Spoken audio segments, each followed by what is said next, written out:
Eu sou Mário Persona e essas são as respostas que eu dei aos que me perguntaram sobre a Bíblia. Você escreveu com uma pergunta: por que o sexo não pode vir antes do casamento? Nós só temos um lugar para buscar as respostas às nossas dúvidas se nós formos cristãos.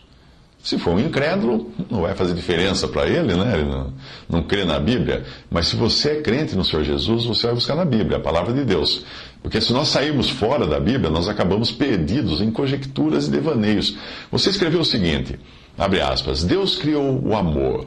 Deus criou o nosso corpo com instintos animais que incluem atração física, ou seja, ingredientes para um relacionamento bom. Fecha aspas. Você pode olhar o sexo de duas formas. O sexo como expressão ou resultado ou subproduto de um relacionamento, ou olhar um relacionamento como expressão, resultado ou subproduto do sexo. Para o cristão, o sexo é a expressão, o resultado e a consequência de um relacionamento que atingiu o grau mais alto de intimidade e de vulnerabilidade em relação a outra pessoa. Na sua concepção, o relacionamento aparece apenas como consequência de instintos animais colocados em prática, ou seja, da atração e do ato sexual. O ato sexual e todas as carícias que o acompanham são uma expressão de total entrega, de total confiança na outra pessoa, quando duas pessoas literalmente se despem uma para a outra, numa expressão de que não existem mais segredos entre elas. É o ato mais íntimo que qualquer ser humano pode atingir em relação a uma outra pessoa. E é também a figura que o próprio Deus usa para expressar o relacionamento de Jesus com a igreja, a sua noiva, porque esse relacionamento culmina nas bodas do Cordeiro. A igreja não se une a Cristo para só depois iniciar um relacionamento. Não é assim que funciona. Embora o livro de Cantares represente a relação de Deus, o amado, com Israel, a amada, ele expressa bem que a união que Cristo terá com a sua noiva, a igreja, tem os mesmos elementos de uma união entre marido e mulher. Analise se você seria capaz de dizer a alguém algo assim. Veja bem, abre aspas, quero me despir para você, me abrir completamente, me revelar sem segredos, sem reservas, deixar exposto cada centímetro do meu corpo nu e me unir com você a ponto de nos tornarmos um só, compartilhando até mesmo das nossas entranhas. Porém, não quero me casar com você, não quero ter um compromisso duradouro, não quero ter consequências dessa nossa união, não quero que isso dure. Fecha aspas. É um absurdo, não acha? É uma mentira. Dizer que você está disposta a chegar a tal grau de intimidade e mesmo assim querer permanecer independente é contraditório. É como o sapato dizer ao pé, ok, sapato, ok, pé, não, o sapato dizer ao pé, ok, pé, pode me calçar, mas não me amarre.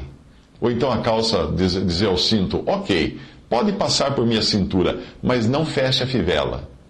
Portanto, entenda que o sexo é a expressão de um relacionamento, o resultado de um relacionamento que já existe, não o contrário.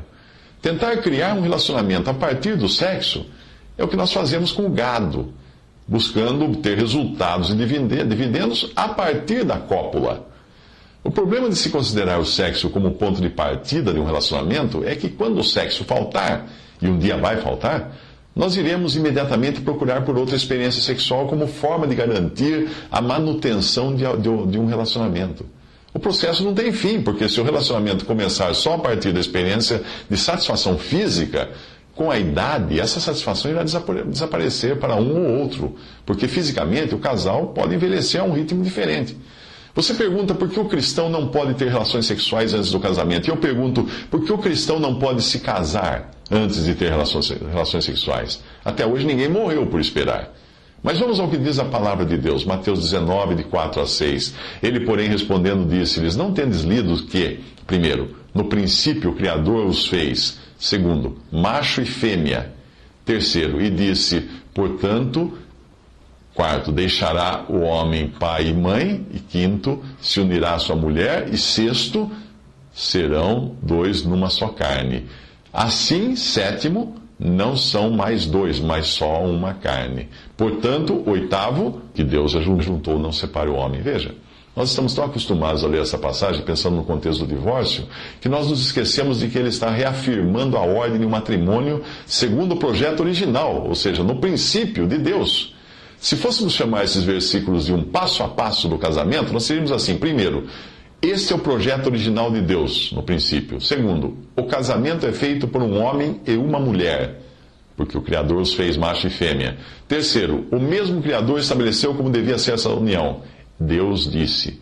Quarto, o homem deixa o pai e a mãe, ou seja, se desliga daquele casal ou célula familiar, portanto deixará o homem pai e mãe. Quinto, o homem se une à sua mulher, criando uma nova célula familiar, como aquela de onde veio, isto é, um homem mais uma mulher é igual a um filho, e se unirá à sua mulher, diz a passagem. Sexto, a união chega ao extremo quando atinge o físico, e dois corpos se transformam em um, e serão dois numa só carne. Sétimo, do ponto de vista físico, já não são dois corpos, mas um só, o que elimina a possibilidade de ser polígamo, esse relacionamento. Oitavo, esta aliança que ajunta esse casal não é algo que o homem criou, mas Deus criou. E o que Deus ajuntou não separe o homem. Esse é o passo a passo para quem crê na palavra de Deus e respeita a palavra de Deus.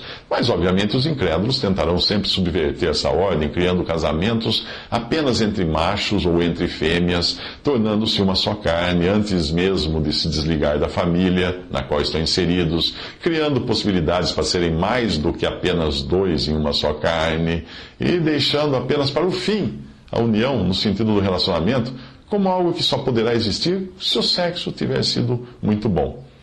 Depois de publicar isso que eu escrevi, que eu falei até aqui, que eu tinha publicado, alguém escreveu dizendo que tudo que eu escrevi tem muito mais a ver com sexo fora do casamento, como adultério, e não com a possibilidade de um homem e uma mulher poderem se conhecer melhor e sexualmente antes do casamento. Mas em qualquer caso, trata-se de sexo extraconjugal, não é mesmo? O sexo fora do casamento é um sexo extraconjugal, assim como o sexo feito no casamento com outra pessoa. Esses argumentos todos caem por terra com uma simples pergunta: foi essa a ordem que Deus instituiu no princípio? Gênesis 2:24 diz assim: portanto, deixará o homem a seu pai e sua mãe, unir-se-á a sua mulher, e serão uma só carne. E Marcos 10:7-8 diz: por isso, deixará o homem seu pai e sua mãe, unir-se-á a sua mulher, e serão os dois uma só carne. Assim já não serão dois, mas uma só carne. E Efésios 5:31, por isso, deixará o homem seu pai e sua mãe, e se unirá a sua mulher, e serão os dois numa carne. Então a ordem é essa: primeiro o homem deixa seu pai e sua mãe, segundo ele se une à sua mulher, terceiro torna-se uma só carne. Para não haver dúvidas quanto ao que significa ser uma só carne, leia 1 Coríntios 6,16. Ou não sabeis que o que se ajunta com a meretriz faz-se um corpo com ela? Porque serão, disse, dois numa só carne.